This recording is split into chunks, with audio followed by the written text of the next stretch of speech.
కాలేజీలు కట్టకుండా కాలేజీలు కట్టామని చూపించడం ఇది కరెక్ట్ నిర్ణయం కాదు. ఎన్ని కాలేజీలు కట్టారు చెప్పనండి 5 ఏళ్ళు. ఆనాటి ప్రభుత్వంలో కేవలం 7 మాత్రమే పూర్తి చేసి కొన్ని చిన్న ఇబ్బందులు ఉన్నా కూడా పూర్తి చేయడం జరిగింది. విన్నారు కదా, సాక్షాత్తు ముఖ్యమంత్రి గారి ప్రకటన ఎలా ఉంది. తర్వాత రాష్ట్ర ప్రభుత్వం తరపున నిఖార్సైనటువంటి సమాచారాన్ని అందించాల్సినటువంటి సమాచార శాఖ మార్చులు ఆయన ప్రకటన ఎలా ఉంది అంటే ఒకే చోట వారిద్దరిది కూడా కాంట్రడిక్టరీ స్టేట్మెంట్స్ వినిపిస్తున్నాయి. నిజం ఏంటంటే 100 మంది కాదు 1 కోటి మంది మాట్లాడినా ఒకే విధంగా ఉంటుంది. కానీ నిజానికి ఇంకేదైనా పూసి మాట్లాడాలనుకుంటే ఇదిగో ఈ రకంగా ఉంటుంది. ముఖ్యంగా ఈ వైద్య విద్య అనేటువంటి మెడికల్ కాలేజీల యొక్క వ్యవహారం ఆంధ్రప్రదేశ్ లో ఒక హాట్ టాపిక్ గా మారింది. కానీ అదే క్రమంలో ఇక్కడ జనం కూడా అంటే సామాజిక చైతన్యం ఉన్నటువంటి వాళ్ళు కూడా ఆలోచించాల్సింది ఏంటంటే ఏదో మెడికల్ కాలేజీలు కూడా మనకేం సంబంధం లేదు, ఏముంది మన పిల్లలు ఏమైనా చదువుకుంటున్న వాళ్ళు ఉన్నారా, లేదా మనం ఇప్పుడు ఏదైనా చేయబోతున్నామా అనేటువంటి ఉదాసీన వైఖరి కాదు. ఇందులో ఇప్పుడు నేను చెప్పేటువంటి ఫ్యాక్ట్స్ అండ్ ఫిగర్స్ దీని గురించి చాలా రోజుల నుంచి రకరకాల వీడియోలు నడుస్తున్నాయి. కానీ ఒక కఠోర సత్యాలని గనక ఒక్కసారి మీరు ఒక నట్షెల్లో నేను మీకు ఆవిష్కరిస్తున్నాను. వీటిని గనక తెలుసుకుంటే అమ్మ బాబోయ్ ఎంత భయంకరమైన దోపిడియా. ఈ రాష్ట్ర ప్రయోజనాల కోసం ముఖ్యమంత్రిగా ఆనాడు పనిచేసినటువంటి జగన్మోహన్ రెడ్డి తీసుకున్న నిర్ణయాల వల్ల ఈ రోజు జరుగుతున్నటువంటి నష్టం ఎంత తీవ్రంగా ఉంటుందో, భవిష్యత్ తరాలు వర్తమానంలో కూడా మనం ఇంత దారుణంగా మోసపోతున్నాం అని చెప్పని మీరైతే రియలైజ్ అవ్వక తప్పదు. ఒక్కసారి ఆ వాస్తవాలు ఏంటి అనేది చాలా వెరీ బ్రీఫ్ గా చెప్తా. నేను జగన్మోహన్ రెడ్డి తను విద్యకి వైద్యానికి వ్యవసాయానికి ప్రాధాన్యత ఇచ్చారు. వాటిల్ని ప్రధానమైనటువంటి అంశాలుగా కేంద్రీకృతం చేసి దాని మీద ఎక్కువగా కృషి చేశారనేటువంటిది వాస్తవం. అయితే సరే రకరకాల చేసిన దాన్ని చెప్పుకోలేకపోవటం, తర్వాత ఏంటంటే చేస్తున్న దాన్ని భూతద్దంలో నుంచి తప్పుడు విధానాలుగా దాన్ని చూపించినటువంటి మీడియా ఏదైతే చంద్రబాబు నాయుడు గారు అనుకూల మీడియా ఉందో వాళ్ళు అందులో సఫలీకృతం కావటం, ఈ అంశాలన్నిటిని మనం పదే చెప్పుకోవడం అనవసరం, చరిత్రచరణం జనం ఎందుకంటే ఇప్పుడు గమనిస్తున్నారు ఏం జరిగింది అనేది. సో ఈ నేపథ్యంలో 17 మెడికల్ కాలేజీలు అంటే ప్రతి పార్లమెంటు నియోజకవర్గానికి ఒక మెడికల్ కాలేజీ, ప్రభుత్వ మెడికల్ కాలేజీ కనుక ఉన్నట్లయితే ఆ రాష్ట్రంలో ఆరోగ్యం అనేటువంటిది అందరికీ అందుబాటులో ఉంటుంది. ముఖ్యంగా ఏంటంటే ఒక ఆరోగ్య రాష్ట్రం కింద దీన్ని తీర్చిదిద్దచ్చు. అనేక చోట్ల ఈ రోజున ఈ ఆధునిక సమాజంలో రకరకాల వ్యాధులతో వాటిని ట్రీట్మెంట్ చేయించుకోలేక మధ్యతరగతి జీవులు, పేద వర్గాలు వీళ్ళకి ఖరీదైన వైద్యం లేక వాళ్ళు చిరకాలం జీవించాల్సింది మధ్యలోనే ప్రాణాలు వదలటం వల్ల కుటుంబాలు కూడా విచ్ఛిన్నం అయిపోతున్న పరిస్థితి. కాబట్టి ఇది చాలా టాప్ ప్రయారిటీ అనేటువంటి ఉద్దేశంతో ఆయన ఒక డాక్టర్ కుమారుడిగా గతంలో వాళ్ళ తండ్రి గారు ఆరోగ్యశ్రీ పథకానికి ఏ విధమైనటువంటి స్పందన వచ్చిందో తెలుసుకొని తర్వాత తను పాదయాత్రలో జనం వెంట నడిచాడు కాబట్టి వాళ్ళ యొక్క స్థితిగతులు గమనించి దీనికి అట్మోస్ట్ ఇంపార్టెన్స్ అనేటువంటిది ఇచ్చారు. కానీ దాని యొక్క ప్రాధాన్యత ఎంత గొప్పది ఈ లక్ష్యం అనేది చెప్పుకోవడంలో మాత్రం పూర్తిగా జగన్మోహన్ రెడ్డి వైఫల్యం చెందారనేది చెప్పక తప్పదు. 17 మెడికల్ కాలేజీలు ప్రారంభించడం అంటే భారతదేశంలోనే ఒక విప్లవాత్మకమైనటువంటి నిర్ణయం. ఇది మామూలు నిర్ణయం కాదు. అలాంటిది వాళ్ళే చెప్తున్నారు, ఇప్పుడు చెప్తున్నారు. ఏది చంద్రబాబు నాయుడు గారి హయాంలో ఒక్క మెడికల్ కాలేజీ కూడా ఆయన ప్రారంభించలేదంటే దాని మీద ఆయనకు అసలు దృష్టి లేదు. సో అలాంటి పరిస్థితుల్లో 17 మెడికల్ కాలేజీలను ప్రారంభించి ఎప్పుడు ప్రారంభించారు? ఇది కూడా 2 సంవత్సరాలు కోవిడ్ మొత్తం మింగేసేసింది తనకున్నటువంటి 5 సంవత్సరాల టెన్యూర్లో. ఆ 2 సంవత్సరాల టెన్యూర్ అయిపోయిన తర్వాత ఈ మెడికల్ కాలేజీలు మొదలు పెట్టాలని అనుకున్నాక దాన్ని శరవేగంగా ఎప్పటికప్పుడు కూడా సమీక్షలు చేస్తూ ఆ నిర్మాణ పనుల మీద ఎప్పటికప్పుడు తెప్పించుకుని చేస్తున్నటువంటి నేపథ్యంలో ఆ కన్స్ట్రక్షన్ వర్క్ అయితే తర్వాత మిగతా వ్యవహారాలు అయితే ఇవన్నీ కూడా చాలా స్పీడ్ గా ఒక ప్రత్యేక శ్రద్ధతో దానికి ఒక సపరేట్ వింగ్ ని ఏర్పాటు చేశారు. సో ఈ నిర్మాణ పనుల్లో చాలా వరకు పురోగతిని సాధించారు. అయితే దీనికి రివర్స్ గేర్ లో చంద్రబాబు నాయుడు గారు చెప్పింది ఏంటి అంటే ఈ నిర్మాణ పనుల్లో నిజంగా చాలా చోట్ల ఎలాంటి అభివృద్ధి జరగలేదని ఆయన తనదైనటువంటి కంఠంతో ఆయన చెప్పారు. అంటే దానికి తోడు ఏంటంటే ముఖ్యమంత్రి గారు అన్నారు కాబట్టి మనం కూడా చేయాలని చాలా మంత్రులు హుటాహుటిన బయలుదేరి ఏముంది ఇక్కడ మట్టి రాళ్లు తప్ప కేవలం రాళ్లు వేసి ఏదో పనులు జరిగిపోయి మెడికల్ కాలేజీలు కడుతున్నామని చెప్పి అన్నారు అని వాళ్ళు కూడా వత్తాసుగా మాట్లాడిన నేపథ్యంలో ఇది జగన్మోహన్ రెడ్డి ఒక్కడే మనం ఎలా పడితే అలా ఆడుకోవచ్చు ప్రతి విషయంలో కూడా అనే దీంతోనే ఈ ప్రభుత్వం చెలరేగిపోయి వెళుతుంది. మనం దారాదత్తం చేసేవాడు అడిగేవాడు ఉండడని చెప్పని వందల వేల ఎకరాలు కారు చౌకగా రాష్ట్రాన్ని అమ్మేస్తున్నటువంటి పరిస్థితి. మనకెవరు అడ్డుకుంటారు, జగన్మోహన్ రెడ్డి మనం ఆడుకోవచ్చులే అనే దీంట్లోనే వెళుతున్నారు. కానీ ఈ మెడికల్ కాలేజీల వ్యవహారానికి వచ్చేసరికి ఖచ్చితంగా వీళ్ళు యథేచ్ఛగా మనం ఏదైనా చెల్లుతుంది ఈ రాష్ట్రంలో, మన కత్తికి ఎదురు లేదనుకున్నది ఇప్పుడు రివర్స్ కొట్టింది. ఇది బూమరాంగ్ అయిందని చెప్పాలి. అంటే ఇప్పుడు మనం మాట్లాడే స్థితికి ప్రస్తుత పరిస్థితులకి ఇది ఒక ల్యూక్వామ్ హీట్ లోనే ఉంది. కానీ ఖచ్చితంగా ఇది ఈ రాష్ట్రంలో ఒక ఉద్యమం కింద మారేటువంటి అవకాశం అయితే ఉంది. జగన్మోహన్ రెడ్డి గారు ఆల్రెడీ ప్రెస్ మీట్ పెట్టి చెప్పారు, ఒకవేళ ఎవరైనా సరే పబ్లిక్ ప్రైవేట్ పార్ట్నర్షిప్ అని చెప్పని అనుకుంటే కూడా మేము అధికారంలోకి వచ్చిన తర్వాత అయితే ఖచ్చితంగా రద్దు చేస్తామన్నటువంటి ఒక హెచ్చరిక కూడా జారీ చేశారు. ఒకటి చెప్తా ఉన్నా, ఎవరైనా టెండర్లలో పార్టిసిపేట్ చేయండి, ఎవరైనా రాండి, కానీ ప్రతి ఒక్కరికి వార్నింగ్ ఇస్తాను. రేపు పొద్దున మేము వచ్చిన తర్వాత రద్దు చేస్తాం, మళ్ళీ వెనక్కి తీసుకుంటాం.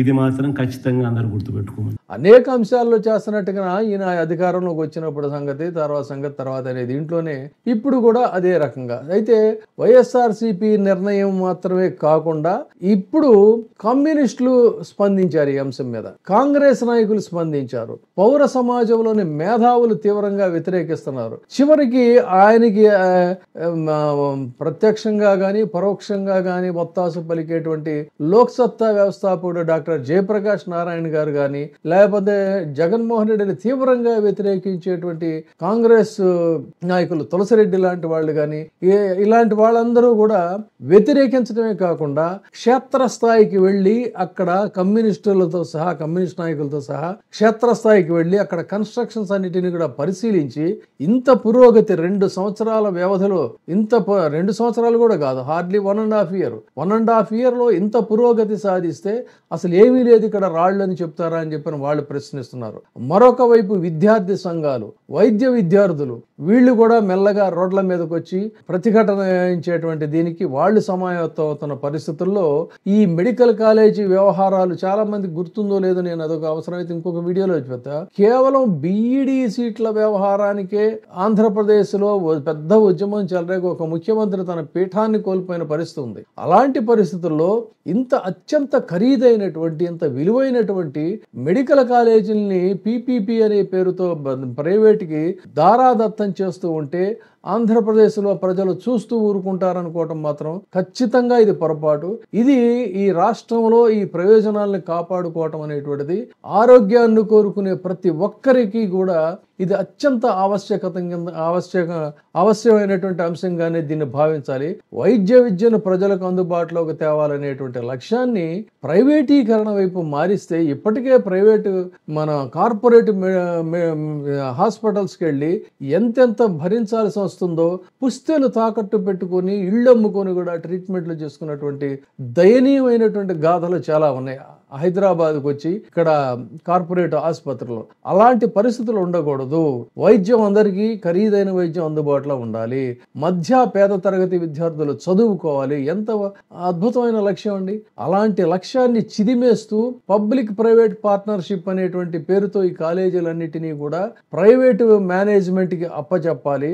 ఇది ప్రభుత్వం చేయలేని పని అని చెప్తున్నారు. మరి ప్రభుత్వం కాలేజీలనే, మెడికల్ కాలేజీలనే కట్టలేకపోతే ఇది ఆ రాష్ట్రానికి ఇంత పెద్ద రాజధాని అమరావతిని మీరు ఎలా కడతారండి? దాని గురించి చాలా గొప్పగా చెప్తున్నారు కదా. మరి అమరావతి రాజధానిని ఇంత అద్భుతంగా ప్రపంచ రాజధానిని మేము నిర్మిస్తామని చెప్తున్నటువంటి వారు మరి ఆల్రెడీ కన్స్ట్రక్షన్స్ స్టార్ట్ అయినటువంటి మెడికల్ కాలేజీని మీరు ఎందుకు పూర్తి చేయలేరు అంటే ఇక్కడే ఉంది వ్యవహారం అంతా కూడా.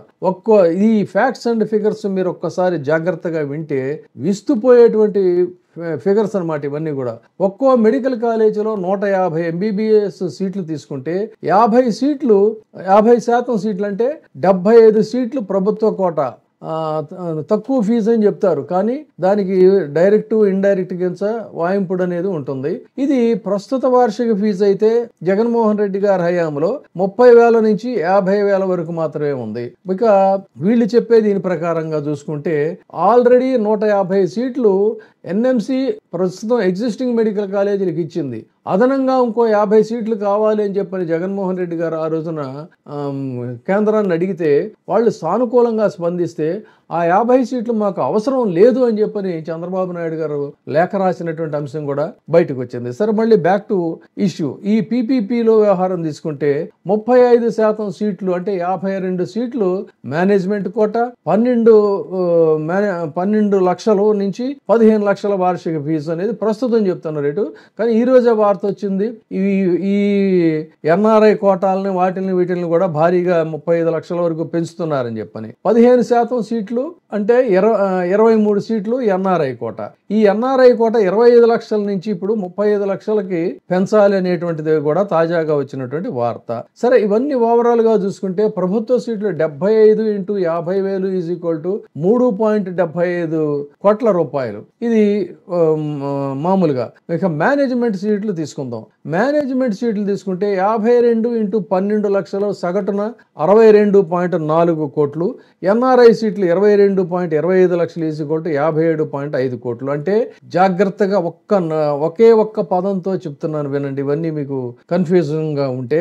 మొత్తం వార్షిక ఆదాయం సుమారు 120 నుంచి 125 కోట్లు ఒక్క కాలేజీకి మాత్రమే. ఒక్క కాలేజీకి. మరి 17 కాలేజీలు కలిపితే 17 × 120 కోట్లు ఈజ్ ఈక్వల్ టు 2,000 కోట్ల రూపాయలు పైగా వార్షిక ఆదాయం ప్రైవేట్ మేనేజ్మెంట్ కి వస్తుంది. 2,000 కోట్ల ఆదాయం సంవత్సరానికండి, గమనించండి, ఈ మెడికల్ కాలేజీల మీద.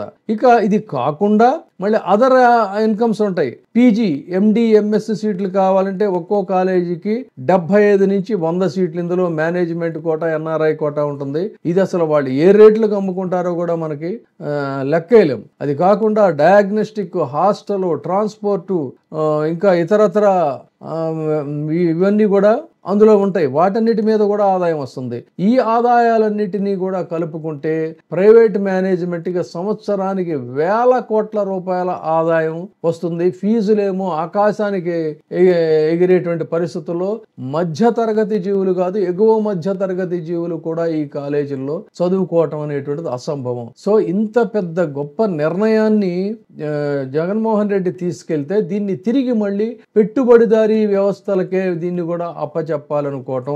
150 ఇప్పుడు ప్రజెంట్ సిచ్యువేషన్ తీసుకుంటే 2023-24 ప్రారంభమైనటువంటి స్థితిలో 5 మెడికల్ కాలేజీకి ఆల్రెడీ ఎన్ఎంసి 2024-25కి 150 ఎంబీబీఎస్ సీట్లు కొనసాగింపించింది. ఏలూరు, మచిలీపట్నం, నంద్యాల, రాజమహేంద్రవరం, విజయనగరం ఇవన్నీ కూడా. ఇక మిగతా 14 కాలేజీలకి ఆల్రెడీ కన్స్ట్రక్షన్ వర్క్స్ ప్రోగ్రెస్ లో ఉన్నాయి. ఏది పాడేరు, విజయనగరం, అనకాపల్లి, రాజమండ్రి, పాలకొల్లు, అమలాపురం, ఏలూరు, మచిలీపట్నం, బాపట్ల, మార్కాపురం, పిడుగురాళ్ల, మదనపల్లి, పులివెందుల, పెనుగొండ, ఆదోని, నంద్యాల, ఇలా ఇన్ని చోట్ల ప్రభుత్వ మెడికల్ కాలేజీలు ఏర్పాటు చేసి ప్రభుత్వ వైద్యంతో అందరికీ ఆరోగ్యం పంచాలనేటువంటి ఒక విప్లవాత్మకమైనటువంటి లక్ష్యానికి ఈ విధంగా తూట్లు పొడుస్తుంటే, పులివెందుల్లో అయితే 84% నిర్మాణం పూర్తి అయిపోయింది. క్లాసులు కూడా స్టార్ట్ అయినాయి. అసలు అక్కడ ఏమీ మొదలవలేదని చెప్పని బుకాయిస్తున్నారు. ఇంత దారుణంగా ప్రజలను వంచేటువంటి ఇది మాత్రం చాలా దారుణం, దుర్మార్గం, అన్యాయం. కాబట్టి దీని మీద ప్రతి ఒక్కరూ కూడా స్పందిస్తున్నారు. ముఖ్యంగా ఇప్పటికిప్పుడు జనం వీధుల్లోకి వచ్చి ఉద్యమించకపోయినా ఇది మెల్లిగా రగులుకుంటుందని చెప్పడానికి ఇంత గొప్ప పని చేసినటువంటి జగన్మోహన్ రెడ్డి గారి గ్రాఫ్ అయితే ఈ దీంతో అంటే వాస్తవాలన్నిటినీ వాళ్ళ మంత్రులు, మాజీ మంత్రులు అందరూ కూడా వెళ్ళి మొత్తం అక్కడ మీడియాతో సహా చూపిస్తున్నారు, కమ్యూనిస్టులు చూపిస్తున్నారు, ఇతర ప్రజా సంఘాలందరూ కూడా వెళ్ళి వాళ్ళు మాట్లాడుతున్నారు. ఈ నేపథ్యంలో ఒక్కసారిగా నెటిజన్లని గనక చూసుకున్నట్లయితే ఇంటర్నెట్ లో జగన్మోహన్ రెడ్డి గ్రాఫ్ అమాంతంగా పెరిగింది. ఇది నిజానికి పాపం చేసింది చెప్పుకోలేకపోయాడు. ఇంత గొప్ప నిర్ణయాన్ని వీళ్ళు ఈ రకంగా చేస్తున్నారని చెప్పని ఒక్కసారిగా ఇప్పటి వరకు తెలుగుదేశం వర్సెస్ వైసీపీగానే ఆంధ్రప్రదేశ్లో పోరాటాలు జరుగుతూ ఉన్నాయి. కానీ ఈ రోజున అనేక మంది నెటిజన్లు లక్షల సంఖ్యలో, వేలు కూడా కాదు, వాళ్ళంతా కూడా జగన్మోహన్ రెడ్డికి బాసటగా నిలిచి అభినందిస్తున్నటువంటి తీరు చూసినట్లయితే డెఫినెట్ గా మెడికల్ కాలేజీలు ప్రైవేటు పరం చేసినట్టయితే ఈ రాష్ట్రంలో జనం ఉద్యమిస్తారనడానికి ఇది ఒక మంచి సంకేతంగా ఉంది. చూద్దాం మరి భవిష్యత్తులో ఏమవుతుందో. మొత్తంగా కనీసం ఇప్పుడైనా సరే ఈ ప్రజా స్పందన చూసి ప్రభుత్వం నిర్ణయాన్ని పునరాలోచించుకుంటే మంచిది. కానీ వారు ఆ పని చేయరు. వారు ఏకపక్షంగానే ప్రతి నిర్ణయంలో కూడా కొనసాగిస్తూ వెళ్తున్నారు. కాబట్టి so let us see what happened tomorrow. Thank you.